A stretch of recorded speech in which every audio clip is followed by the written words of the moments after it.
হতাশ যারা frustrated upset people তাদের জন্য, হতাশ ব্যক্তিদের জন্য এই সূরাটা একটা আলোকবর্তিকা, একটা আলোর মশাল। এই সূরাটা পড়লেই হতাশ ব্যক্তিরা মনে শান্তি পায়, আশা ফিরে পায়, দিক ফিরে পায়, ঠিক কিনা? এই সূরাটা নাজিল হওয়ার একটা ব্যাকগ্রাউন্ড আছে, শুনবেন।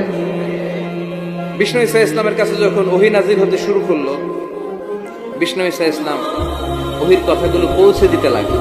যাই নাজিল হতো বিষ্ণুনবী পৌঁছে দিতেন, বিশ্বনবী সাহাবাদের কাছে শেয়ার করে দিতেন। যেটাই নাজিল হতো তিনি পৌঁছে দিতেন, যেটাই, কারণ আল্লাহর আদেশ, ইয়া আইয়ুহার রাসূল বাল্লিগ মা উনজিলা ইলাইক, ও নবী আপনার কাছে আমি ওহী থেকে যা নাজিল করি সব পৌঁছে দেন, একটাও গোপন করা যাবে।